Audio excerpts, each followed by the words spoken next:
Peace, family. This is your brother, Mr. Holipsism. I wanted to do I won't say a spoiler review, but I wanted to address something because I've been watching videos and seeing people's reaction to the success of Godzilla 2014, and let's all give ourselves, who are fellow kaiju fans, a round of applause because there will be a sequel. So all of these haters can keep on hating. They got $200 million in the bank already in the first weekend. So the movie's a success, and we're going to see more of Godzilla. So that being said, my concerns raised in my other video about fake kaiju fans, I might as well delete that video because it doesn't even matter anymore. Um, Now, what I wanted to discuss was, you know, valid critique versus bullshit. And this is going to have spoilers in it. So for those who haven't seen the movie, you might as well stop the video now and watch it after you've seen the movie. But I found that when it comes to most things, the truth lies somewhere in between. Now you're going to have one camp saying that Godzilla sucked, horrible, don't go see it, it was bullshit, blah, blah, blah, blah, blah. And you're going to have the other camp saying that it's the greatest movie of all times and there's nothing wrong with it. It's a perfect summer blockbuster, da da da. And the truth lies somewhere in between. Now, is it a perfect movie? No. Does it suck? Not by a long shot. That's why when you look at when you listen to my non-spoiler review, I gave it a B plus because I think that Rotten Tomatoes and other sites that are giving the film, or just reviews across the board, are giving it a B plus, is really accurate. Like if you look at the amount of people that's reviewed that film, when you have about 4,000, close to 5,000 people reviewing a film, and it gets 73%, that means like close to 7 out of 10 people like that movie. It's a good movie. It's not a movie that sucks. I'm sorry. There's no argument that you can give me that says that this movie sucks. Now, is it the greatest movie? Is it a perfect movie? Is it like The Shawshank Redemption, or is it Aliens? No. Is it Jurassic Park? No. There are issues and there are problems with it. But like I said, my issue was, did you get Godzilla right? Because Godzilla, if since this is a franchise, you have to make sure that you get that character right so that you can have future franchises. And well, I don't want to get ahead of myself. Let me just address the bullshit first. The number one argument I hear is that Godzilla is not on the screen that long. We don't really get to see enough Godzilla. The movie's named Godzilla, so damn, why can't I see Godzilla?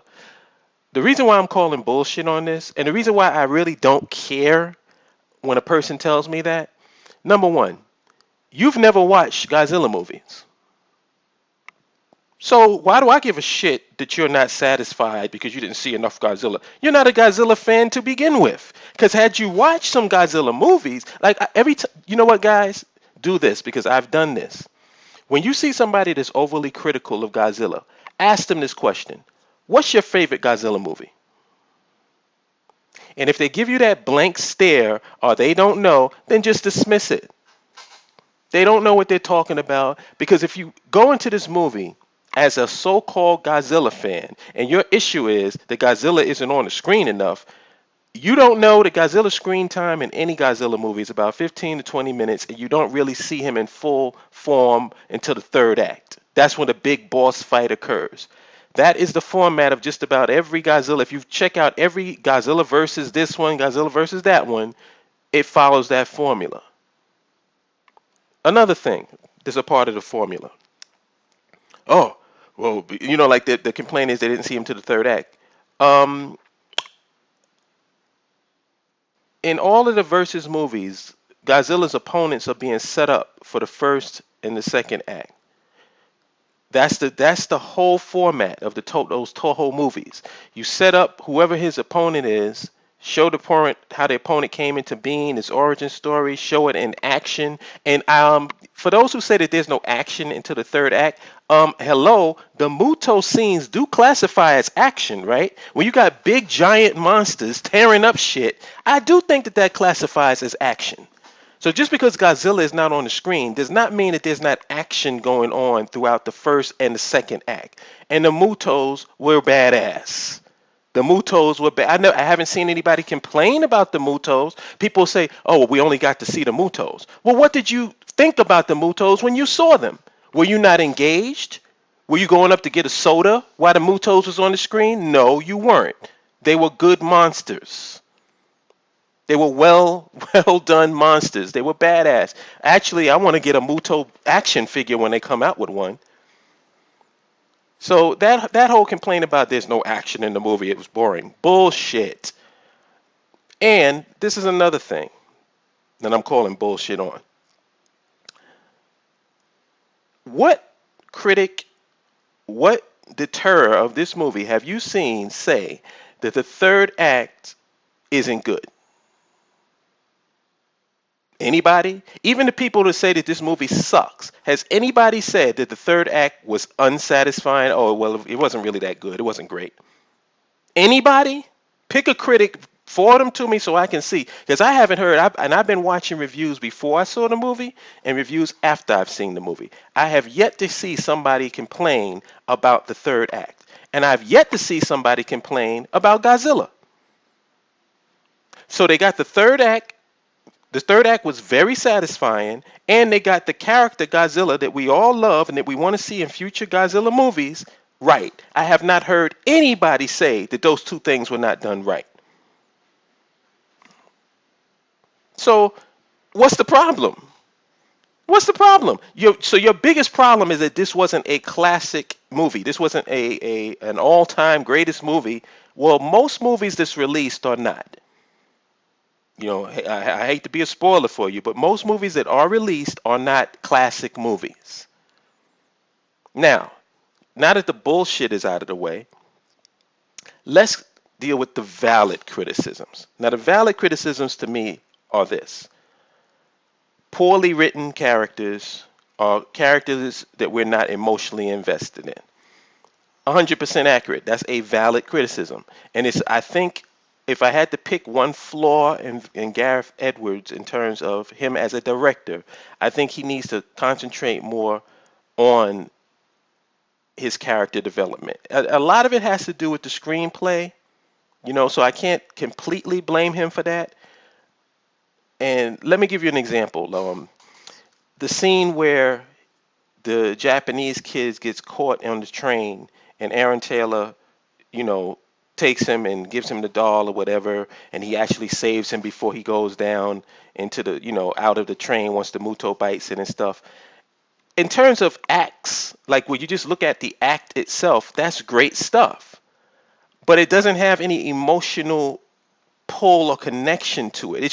You just have a character just doing things, but you're not really revealing anything about the character itself. It's like this surface stuff that's going on that doesn't really make you connect. Now you figure you save a kid and you do all this stuff that would really make the audience connect with that main character. It doesn't. It's just something that he did. It didn't have any emotional impact to it. Another valid criticism is that Bryan Cranston is taken away. The strongest character, the one who comes with the most emotions, and the one who gets us pulled into this story is taken away. That's a big flaw, because if you do that, you better have somebody to step into his shoes to bring that same emotional passion and level that the audience can connect with. So that's why I feel that the way that was done, I would have done it differently. I would have had him at least being involved with the military and with Ken Watanabe's character, and let that be a dual thing going on while the son is involved on the ground with Godzilla, because that would have kept us engaged throughout the whole thing, and you wouldn't have had this void of the audience not being able to connect to one of the characters. Aaron Taylor Johnson's performance, like I said, based on the script and the screenplay, you could have gotten name one person that you can get in that role that would have done anything more than what he did. He was playing a soldier, had to go on missions, had to deal with Godzilla and stuff on the ground. I mean, he did what he could with the role. I've seen this guy in other movies before. He's not a bad actor, but there really wasn't much to give him in terms of emotion. Like they say, he doesn't emote enough. He really didn't have to. He really didn't have to. The scenes that he emoted was in the scenes between him and his father, which he did. He did a great job in those. I didn't see anybody complaining about that. Their main complaint is when he went off after the father dies and he had to go on his missions with Godzilla. Well, what is he going to do? Start crying? He's going to get scared because there's a big giant monster? So, he did what he had to do. It was, based on how that character was written, it wasn't much more that you could do. Now, one thing that I would have done, and this comes to Elizabeth Olsen. There was a scene in there that I felt they should have taken out, and that was a scene when they had their conversation on the phone after the the incident that happened with the Muto and the father dying and she not knowing what the hell was going on. I felt we should have kept her on the string. We should have kept her not knowing what the hell happened to her husband. But by letting her connect with him in that telephone call, it's kind of like, whew, okay, he's okay. Well, if he's okay, what is it she got to worry about? You know what I'm saying? If she wasn't worried after the plant situation happened and the Mutos destroyed it and it was decimated and she found out he was okay. She knows he's a soldier. Before he went on this mission, on this one, he was doing other missions. She knows what comes with being a soldier.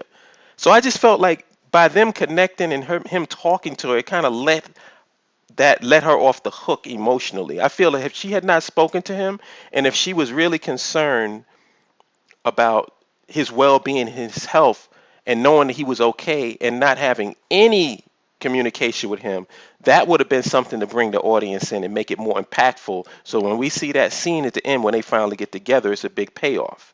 But it really wasn't a big payoff because she always knew he was okay. He called her, he communicated with her. She knew that he was alive. So those are the valid criticisms. You know what I'm saying? So overall, like I said, I don't change at all. It was a B plus movie, a very good, solid movie. Wasn't a classic, and it wasn't bullshit. It wasn't boring. When you hear those type of critiques, when you hear, oh, it was boring, oh, it wasn't enough Godzilla, oh, Godzilla 1998 was better, you're dealing with trolls. Or you're dealing with people who never liked Godzilla in the first place, so who gives a damn what they like or don't like? You know what I'm saying? I mean, really. if I wanted to see this movie and I wanted to see it be satisfying for me because I was so emotionally destroyed and damaged by that Godzilla 1990, I should say, I'm sorry, forgive me, Zilla 1998. So I'm good. And I know we're going to have sequels, so I'm more than good. So if you didn't like it, tough titty. For those who did like it, kudos to you. And we've got a lot more Godzilla to come. I am very excited about this. Talk to you people later. Peace.